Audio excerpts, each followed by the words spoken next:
बिहार में voter list की समीक्षा का काम तेजी से चल रहा है। अब महज 9 दिनों का वक्त बाकी है, यानी 25 जुलाई बाकी वोटर्स के लिए गणना फॉर्म जमा करने की अंतिम तारीख है। चुनाव आयोग के दावों पर यकीन करें तो तय समय से पहले ही गणना फॉर्म जमा करने का काम पूरा हो जाएगा। अब सिर्फ 7% फॉर्म जमा होने बाकी हैं, लेकिन बिहार के इस वोटर लिस्ट संशोधन प्रक्रिया ने देश का सियासी माहौल गर्मा रखा है। अब मामला बिहार की चौहद्दी से बाहर निकल गया है। इस प्रक्रिया को लेकर आज 3 बड़ी खबरें सामने आई हैं। ममता बनर्जी ने कहा है कि बंगाल में अगर चुनाव से पहले प्रक्रिया शुरू होती है तो वो उनकी पार्टी इसका विरोध करेंगे। केंद्र में सरकार के सहयोगी टीडीपी ने चुनाव से पहले समीक्षा कराने को लेकर सवाल उठाए हैं। वहीं आरजेडी ने बिहार के दरभंगा में समीक्षा प्रक्रिया के दौरान बूथ पर बीजेपी की महिला अध्यक्ष की मौजूदगी को लेकर चुनाव आयोग को घेरा है। कहा है कि मतदाता सूची का काम बिहार में चुनाव आयोग की जगह अब बीजेपी ही देखेगी। इस वक्त सबसे गर्म बिहार की खबर है। करीब 100 दिनों के बाद वहां पर चुनाव होने हैं, इसलिए सबसे पहले वोटर लिस्ट को लेकर बिहार से आई खबरों के बारे में विस्तार से आप तक जानकारी साझा करते हैं। वैसे तो बिहार से आज वोटर लिस्ट विवाद को लेकर कई बड़ी खबरें हैं, लेकिन जो सबसे ज्यादा ट्रेंडिंग खबर है वो है दरभंगा के एक पोलिंग बूथ की। यहां वोटर लिस्ट समीक्षा के लिए गणना फॉर्म भरे जा रहे हैं। इस दौरान बूथ पर बीजेपी महिला मोर्चा की जिला अध्यक्ष की बीएलओ के साथ मौजूदगी को लेकर पॉलिटिकल पारा हाई हो गया है। आरजेडी और कांग्रेस ने महिला जिला अध्यक्ष के इस वीडियो को लेकर चुनाव आयोग पर सवाल उठाए हैं। बीजेपी की महिला अध्यक्ष कविता कुमारी उर्फ सपना भारती का ये वीडियो राजेंद्र प्रसाद उच्च विद्यालय के बूथ का है। इनके कुल 3 वीडियो सामने आए हैं। एक वीडियो में सपना भारती की कांग्रेस के स्थानीय नेता से बहस हो रही है। दूसरे वीडियो में सपना भारती एक महिला वोटर से पहचान पत्र मांगकर चेक करती दिख रही हैं। तीसरे वीडियो में उनके हाथ में एक कागज है और वो अपने बगल में बैठी महिला बीएलओ से आधार नहीं होने की बात कहती हुई सुनी जा रही हैं। लोग कंप्लेन कर रहा। इन तीनों वीडियो ने सबसे लंबा वीडियो कांग्रेस नेता से कहासुनी का ही है। ये वीडियो खुद स्थानीय कांग्रेस नेता जमाल की ओर से बनाया गया है, जिसे नेता विपक्ष तेजस्वी यादव से लेकर कांग्रेस के कई सांसदों ने सोशल मीडिया पर पोस्ट किया है। इस वीडियो में करीब 1 मिनट तक सपना भारती से कांग्रेस नेता जमाल की बहस हो रही है।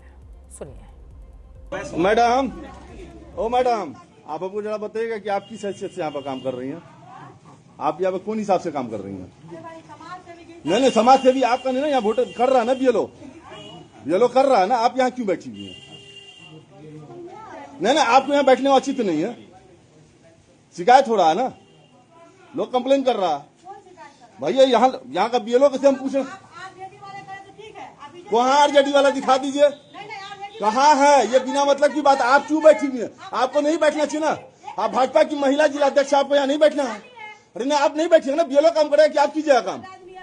नहीं, आपको यहाँ नहीं बैठना है, ये गलत काम आप कर रही हैं।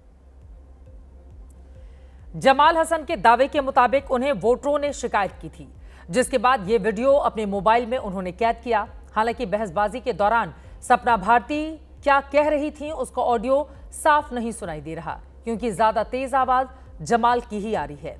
वैसे सपना की जो बातें सुनाई दे रही हैं उसके मुताबिक वो ये बता रही हैं कि वो समाजसेवी के तौर पर बूथ पर मौजूद हैं। आरजेडी के लोग बैठे तो दिक्कत नहीं, और वो बैठ गई तो फिर दिक्कत किस बात की होने लगी, वो वीडियो में ये बातें कहती हुई सुनी जा सकती हैं। और वीडियो में जो दिखाई दे रहा है उसके मुताबिक उनके हाथ में एक पेन है, सामने फाइल है, एक महिला के हाथ से लेकर कोई आईडी कार्ड देख रही हैं। गणना फॉर्म देखकर आधार के बारे में कुछ पूछती या फिर बताती हुई नजर आती हैं। अब इन्हीं तस्वीरों को लेकर दावा है कि बीएलओ को बीजेपी के नेता बूथ पर बैठकर प्रभावित करने का काम कर रहे हैं। तेजस्वी यादव ने तस्वीर पोस्ट करते हुए तंज के लहजे में लिखा है कि चुनाव आयोग ने कह दिया है कि अब मतदाता सूची का काम बीजेपी संगठन ही देखेगा, और भी किसी प्रत्यक्ष प्रमाण की आवश्यकता है क्या? उधर कांग्रेस प्रवक्ता सुप्रिया श्रीनेत ने कहा है अपने वोटरों को लिस्ट में जगह दी जा रही है और जो बीजेपी के खिलाफ हैं उन्हें लिस्ट से निकाला जा रहा है। यह है चुनाव आयोग का अभियान, जहां बीजेपी वोटरों की छटाई कर रही है। सांसद पप्पू यादव का कहना है कि दरभंगा में बीजेपी की महिला मोर्चा की जिलाध्यक्ष वोट बंदी में चुनाव आयोग का सहयोग कर रही हैं। अब बिल्कुल साफ है कि चुनाव आयोग का बीजेपी में विलय हो चुका है। ये तो बड़े नेताओं की प्रतिक्रिया है। अब जरा दरभंगा के उन दोनों नेताओं को सुन लीजिए जिसने वीडियो बनाया, वो क्या कह रहे हैं और जो वीडियो में दिख रही हैं उन्होंने इस पूरे मामले में अपनी क्या सफाई पेश की है। जब आप बीएलए भी नहीं हैं, आप किस हैसियत से वहां बैठ रही हैं? क्या चुनाव आयोग को इस मामले पर कार्रवाई करनी नहीं चाहिए? ये बहुत ही गलत और निंदनीय है। इससे चुनाव आयोग की निष्पक्षता पर भी सवाल खड़ा होता है।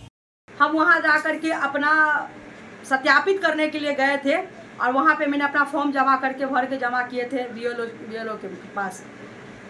और वहां से मैं जाने ही वाली थी तो मेरे मोहल्ला के कुछ महिलाएं मिल गई और हमको बोले वहां पे कि मेरा मतलब फॉर्म भरने में कहीं सहायता कीजिए। उनका सिर्फ हम इतना मेरा है कि हम उनको सहयोग करने के लिए मैंने वहां पे फॉर्म भरने लगे। पक्ष और विपक्ष दोनों के दावे आपने सुन लिए हैं। पूरी खबर आप तक मैंने पहुंचा दी।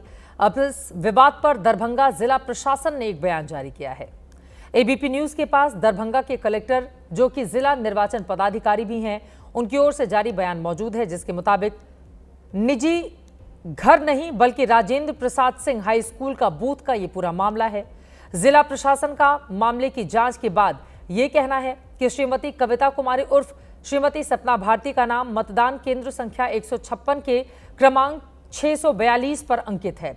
संबंधित मतदान केंद्र की बीएलओ श्रीमती सुधा कुमारी सहायक शिक्षिका ने बताया है कि श्रीमती कविता अपना और अपने परिवार के लोगों का गणना प्रपत्र और आवश्यक दस्तावेज लेकर आई थी और उसे भरने का कार्य कर रही थी। कांग्रेस नेता के लगाए आरोपों को जिला प्रशासन ने राजनीतिक विरोध का नतीजा बताया है। सोशल मीडिया पर दावा किया जा रहा है कि बीजेपी नेता के घर में यह सब हो रहा था। प्रशासन ने इसकी सच्चाई सामने रखी है। वैसे जैसे जैसे दिन बीत रहे हैं, वैसे वैसे बिहार में वोटर लिस्ट समीक्षा को लेकर विवाद की खबरें सामने आ रही हैं। बेगूसराय से एक ऐसी खबर आई है जो इस पूरी प्रक्रिया को कटघरे में खड़ा कर रही है। वजाहत अली फारूकी नाम के एक बीएलओ को सस्पेंड कर दिया गया है। उनके खिलाफ एफआईआर भी दर्ज की गई है। वजाहत अली बरौनी के नूरपुर बुथ के बीएलओ थे। लापरवाही के आरोप में इनका निलंबन किया गया, लेकिन अब इन्होंने जो दावा किया है उसने इस पूरी प्रक्रिया पर सवाल उठाए हैं। एक ऑडियो वायरल है। दावा है कि उस बातचीत में बीएलओ वजाहत को महिला अधिकारी किसी भी तरह फॉर्म अपलोड करने का दबाव बना रही हैं। वो वायरल बातचीत का एक हिस्सा आपको जरूर सुनना चाहिए। आप अपने राइटिंग से भर के आप खुद अपलोड करिए। अच्छा, वितरण की बजाय अपलोड करना शुरू करें। हाँ, वितरण छोड़िए, घर घर जाना छोड़िए। आप रूम में बैठिए अपने और 1382 है, आप खुद ही सबका कलेक्शन करके आपको पता होगा ना कि कौन किसके घर का है जी। हाँ, तो वही करके आप हमको दीजिए आप, क्योंकि 2 से काम नहीं चलेगा। आपको 1382 में एटलीस्ट 700-800 करना है। मैडम, इसमें फोटो अपलोड करना रहता है, बिना साइन का या बिना डिटेल्स का अपलोड करने में दिक्कत नहीं होगा? हाँ, तो वो आदमी इतना तो समझेगा ना, नहीं तो उसका नागरिकता छिन जाएगा। आपको डीएम साहब बुलाएंगे। वो नागरिकता वो जो कह रहे हैं खुद से ही है इसको अपलोड करने के लिए, यदि हम कर रहे हैं तो एक बार। अरे नहीं, हम डॉक्यूमेंट का आपको बोले कि जो डॉक्यूमेंट देने से मना कर रहा है, ये जो बहुत आनाकानी कर रहा है ना उसके लिए, और उसको बुलवा के ऐसा थोड़ी है कि वो नहीं करेगा। मैडम, डिस्ट्रीब्यूशन के लिए भी एक रजिस्टर तैयार करना रहता है। 1300 का तो अभी रजिस्टर भी तैयार हम पूरा नहीं कर पाए, लगभग 1,000 का हो गया तैयार। तो नहीं करना होगा। भी मान लीजिए जैसे हम रिपोर्ट लिख दिया आपका 2, आप डीएम साहब खुद आपको फिर अपने चिट्ठी देके अपने ऑफिस बुलाएंगे, फिर कैसे जवाब दीजिएगा? यहाँ पता है सबका वेतन स्पष्टीकरण हो रहा है। आप काम करना होगा आपको। मैडम, काम का एक लिमिट होता है ना, काम तो कर ही रहा है ना। क्या करिएगा? हम लोग पे भी प्रेशर है, आप पे भी प्रेशर है, इलेक्शन कमीशन पे भी प्रेशर है। वैसे ऑडियो में बातचीत इसके आगे भी है। एबीपी न्यूज इस वायरल ऑडियो की पुष्टि नहीं करता, लेकिन वजाहत का दावा है कि महिला अधिकारी से उनकी बातचीत हुई। 3.5 मिनट की ये पूरी ऑडियो क्लिप है। महिला अधिकारी घर से फॉर्म भरकर अपलोड करने का दबाव बना रही थी, जिसे मानने से इनकार करने के कुछ दिन के बाद लापरवाही बरतने के आरोप में वजाहत को सस्पेंड कर दिया गया। उधर बिहार के इन विवादों के बीच अब चर्चा यह है कि अगले कुछ दिनों में पश्चिम बंगाल में भी वोटर लिस्ट सुधार प्रक्रिया की शुरुआत हो सकती है। अगले साल पश्चिम बंगाल में चुनाव होने हैं और ममता बनर्जी ने अभी से ही मोर्चा खोल दिया है। आज दोपहर में कोलकाता की सड़कों पर ममता बनर्जी ने पार्टी के नेताओं के साथ पैदल मार्च किया। असल में ममता का आरोप है कि बीजेपी शासित राज्यों में बांग्ला बोलने वाले लोगों को बांग्लादेशी बताया जा रहा है। ममता का कहना है कि बंगालियों को रोहिंग्या और बांग्लादेशी बताकर निशाना साधा जा रहा है, जेल में डाला जा रहा है। ममता बनर्जी ने इस दौरान सभा को भी संबोधित किया और बिहार में चल रही वोटर लिस्ट सुधार प्रक्रिया को लेकर सवाल उठाए। ये कह दिया कि बंगाल में ऐसा नहीं होने देंगे। आप झूठा क्यों कर रहे हैं? इलेक्शन आसले चुनाव आने से सब नाम निकाल देना। एक तो इलेक्शन कमीशन बैठे हैं, मैं उसको डिसरेस्पेक्ट नहीं करते हैं, लेकिन अगर कोई बीजेपी दलाली करे तो हम उसको इंसान के लिए हम कहेंगे दलाली मत करना, हम नहीं छोड़ेंगे। मैं बिहार में सुना 30.5 लाख वोट निकाल दिया। ममता बनर्जी को आपने सुन लिया। इधर आरजेडी का कहना है कि बिहार के बाद बंगाल को टारगेट किया जा रहा है।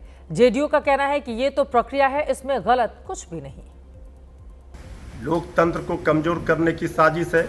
अब बिहार के बाद ये बंगाल टारगेट कर रहे हैं। बंगाल इनका अगला निशाना होगा। बिहार में पुरजोर तरीके से वोटर रिवीजन के नाम पर जो चुनाव आयोग खेल कर रही है, इसका प्रतिकार किया जा रहा है। श्री तेजस्वी यादव जी लगातार सवाल खड़े कर रहे हैं। एसआईआर की प्रक्रिया बिहार में चल रही है, हमें लगता है आने वाले समय में अन्य प्रदेशों में भी चलेगी।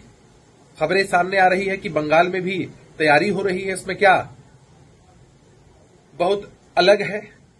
हम सबको ये समझना आवश्यक है कि चुनाव आयोग के काम करने का अपना एक तरीका है। विपक्ष के साथी जिस तरह से सवालिया निशान खड़ा करते हैं, उससे उनका दोहरा चरित्र उजागर होता है। वोटर लिस्ट रिव्यू पर बवाल के बीच बिहार में वीडियो वॉर भी जारी है। बीजेपी ने आज मशहूर वेब सीरीज मिर्जापुर के डायलॉग का इस्तेमाल कर आरजेडी पर परिवारवाद के तीर तेज किए। आरजेडी भी जवाबी पलटवार में जुटी है। बिहार की चुनावी वेब सीरीज का नया सियासी चैप्टर क्या सामने आया है, देखिए। सियासी पिक्चर के पोस्टर पर उतर आया है। बिहार बीजेपी की तरफ से सोशल मीडिया पर एक पोस्टर साझा किया गया है, जिस पर लिखा गया है, गद्दी पर हम बैठे या तेजस्वी, नियम सेम होगा, जंगल राज। बीजेपी का ये डायलॉग मिर्जापुर के इसी डायलॉग की नकल में। जंगल राज बिहार की राजनीति का वो चिन्ह है जो हर चुनाव से पहले बिहार आता है और बीजेपी की तरफ से लालू परिवार पर निशाना साधा जाता है। अभी पिछले कुछ दिनों से बिहार में अपराध की घटनाएं बेलगाम है। जुलाई महीने में ही हत्या की दर्जन भर बड़ी घटनाएं हो चुकी हैं। ऐसे में विपक्ष आक्रामक है और निशाने पर नीतीश कुमार है। बिहार अपराधियों की चपेट में है, गुंडा राज में बिहार है। नीतीश कुमार जी में अगर नैतिक बल है, अगर सच माने में सचेत का हल्का भी भाव बचा हुआ है, तो आया मीडिया के सामने पीसी करके बताए तो बिंदुवार तरीके से। इसलिए मैं कहता हूं इनका मेडिकल बुलेटिन जारी करे। इनके 4 कंधाधारी नीतीश कुमार जी को न जाने क्या क्या चीज खिला कर करके यहां तक पहुंचाया है, इसलिए एक मेडिकल बुलेटिन की आवश्यकता है। आरजेडी सीधे सीएम पर हमला कर रही है तो विपक्ष पर पलटवार की कमान बीजेपी ने संभाली है। जंगल राज वाले पोस्टर और वीडियो बनाकर सोशल मीडिया पर शेयर कर रही है। लालू रहे या तेजस्वी रहे, बात तो बराबर है। बापे पूत परापत घोड़ा, कुछ नहीं तब थोड़म थोड़ा। और पूरी तरह से तेजस्वी यादव जिस नक्शे कदम पर चल रहे हैं, जिस रास्ते पर चल रहे हैं, वो लालू की परंपरा को आगे बढ़ा रहे हैं। लालू आए या तेजस्वी आए, बात बराबर, जंगल राज फिर से वही। और ऐसा नहीं है कि पोस्टर वार एक तरफा है। बीजेपी के पोस्टर के जवाब में आरजेडी की तरफ से भी अलग अलग तरह के पोस्टर सोशल मीडिया पर शेयर किए जा रहे हैं। आज आरजेडी ने एक पोस्टर जारी किया है जिस पर लिखा है, अब बिहार सीधा गुजरात से ऑपरेट हो रहा है। मोदी, नीतीश, सम्राट चौधरी और विजय सिन्हा का कार्टून बना रखा है। नीतीश को पपेट कुमार का नाम दिया है। इससे पहले एक पोस्टर जारी किया जिसमें मोदी और नीतीश के साथ गुंडा राज लिखकर निशाना साधा। लिखा, बिहार की सड़कों पर कानून नहीं। कानून व्यवस्था को निशाना बनाने के लिए आरजेडी ने एक वीडियो भी तैयार किया है। हल कानून व्यवस्था पर दोनों तरफ से वीडियो और पोस्टर के वार किए जा रहे हैं। अभी चुनाव के ऐलान में भले ही वक्त है, लेकिन सोशल मीडिया पर चुनावी माहौल बनने लगा है।